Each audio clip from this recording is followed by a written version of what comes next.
The reason that worth, spiritual worth, Christian value is so important is because you have got to be content.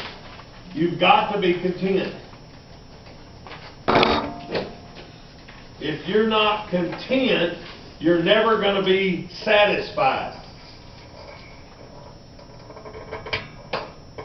Now I want to dwell a little bit, and you girls can validate this or not. I want to dwell just a little bit on being married your entire life. You married your high school sweetheart, and you were content. You didn't need to experiment. You didn't need to know that there was bigger and better out there.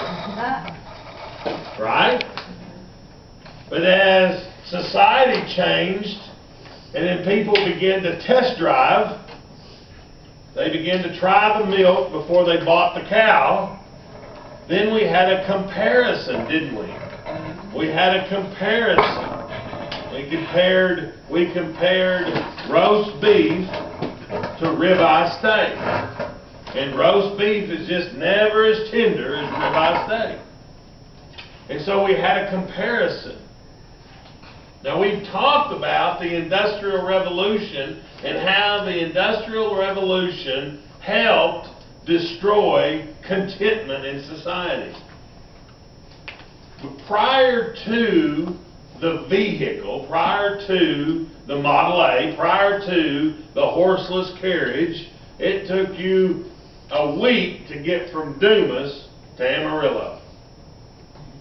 Then it took you a week to get back, right? So chances are, if you lived in Stratford or Guyman or Stinnett or anywhere like that, you were going to pick your high school sweetheart, you were going to marry her, and you were going to be content with that, right?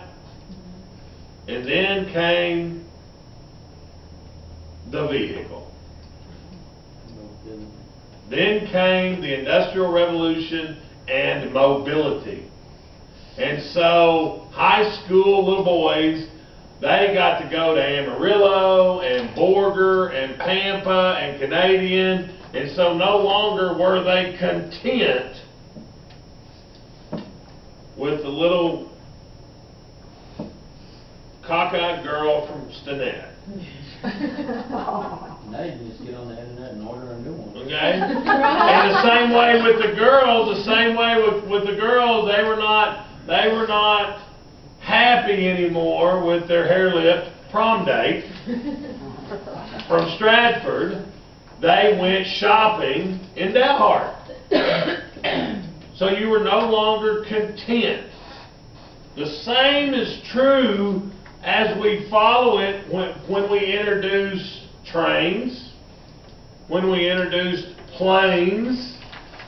Okay? We had no idea that you could order a wife from Russia, like Neil said, until what was invented? Planes. Right? And then, of course, comes the internet, and all contentment is thrown out the window. Because you can be anybody you want to.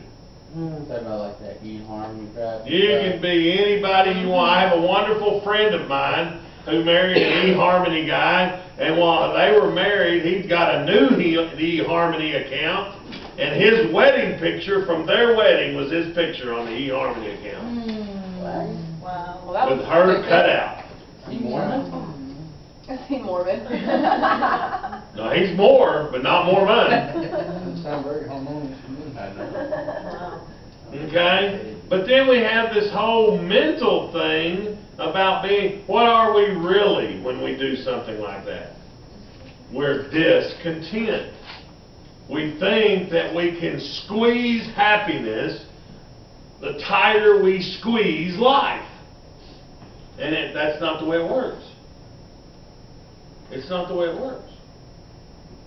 Okay? You got to let loose of life and be content with what you got. I tell you, if So you watch as the people who come in and out of the refuge, if they find contentment right here, if they find a life and a contentment right here at the refuge, they depart from the refuge content, ready to try a new life. If they come here discontent, they leave discontent, and they will always be discontent. Like the movie As Good as It Gets with Jack Nicholson, the minute you decide that this might be as good as it gets better immediately, because you're content. Look at what it says about content. You're going to argue this, everybody does. Pleased with your situation, not hoping for change or improvement. Oh, well, we always want to hope for improvement, right? Right, yeah. Yeah, we always want to hope. It's No. progress, not perfection. No, you're right. You're right. But you've got to become content right where you're at before you can have a hope in the future. If you're not content, your hope in the future is hopeless, because you believe it's never going to get any better. It's always going to be like this. I'm going to have to marry an ugly guy.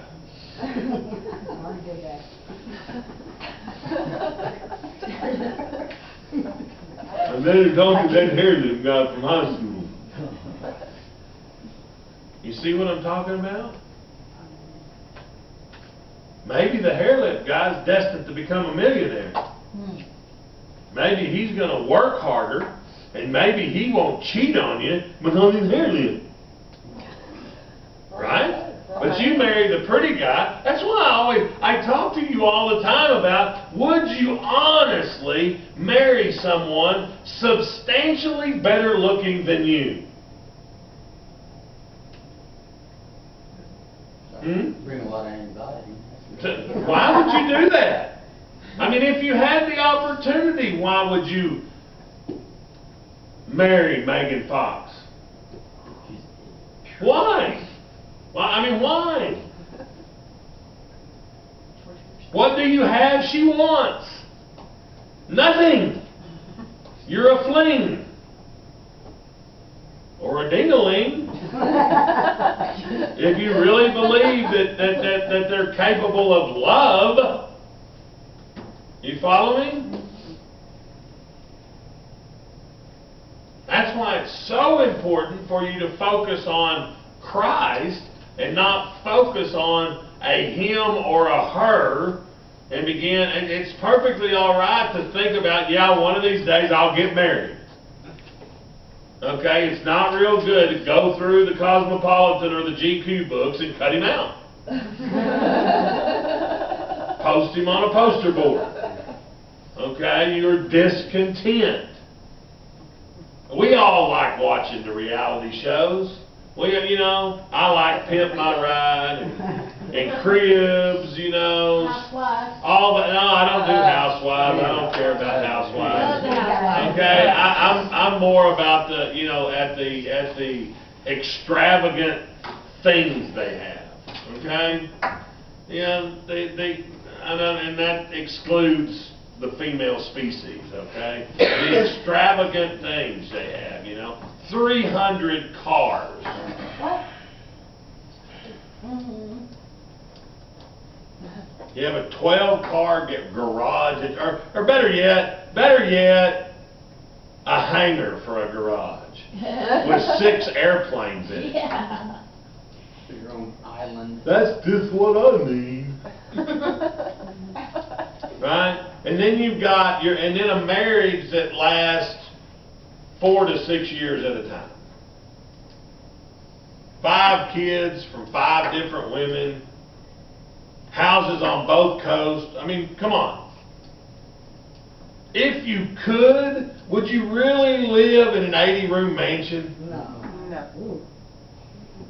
Lose almost. Give it to an orphanage or something.